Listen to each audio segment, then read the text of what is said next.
It's the Gear Tester here, and I just got a package of goodies from XS Sights.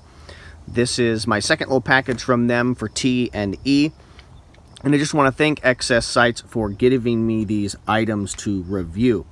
This is the lever rail ghost ring sight for the Ruger 1022. I have a number of these on a couple lever guns, or similar items on a couple lever guns, and one of my other Ruger Gunsite Scouts. But the way this works is this rail gets bolted onto the receiver of your 1022 right there, okay, with the standard hole pattern, and then some components go into this, and another component goes into the little V-notch on the rear side of your 1022, and then you screw that down, and this locks this rail into place. Then you have some other little components here. You've got a rear sight and a front sight that you're going to install. So the rear sight installs into this little component right here, into the rail like that, and then this gets driven in to the front sight post, or the front sight notch. And so now we have,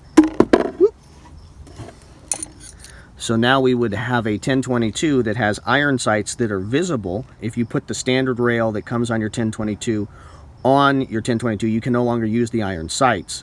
But this allows me to have iron sights, and then I can drop whatever optic, whether that is a red dot or a magnified optic, even probably a scout scope, onto my 1022. And if I want to pop that off and go back to using irons, I can do that. So I think this is a really cool little rail, and I look forward to installing it on a 1022 and making my ultimate apocalypse 1022. And that XS Sights rail is a major component of that build. Here I have another tube, and this has the Ruger Gunsite Scout rail with aperture in it. Very similar to that one. So this comes out like this. This gets mounted onto your gun, and you have a rear aperture. So the way the Ruger Gunsite Scout comes is it intends that you'll use a scout scope or a red dot forward mounted on it. So it has a rear sight aperture.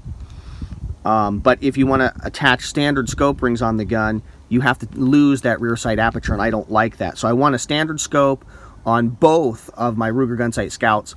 This is the only way to go to achieve that, having a standard mounted scope on your Gunsite Scout along with a rear aperture. And you use the standard front sight that comes on your Ruger Gunsite Scout. So there you go, two little items from XS Sights that I am extremely grateful for, and really appreciate the fact that they are a friend of the Gear Tester YouTube channel.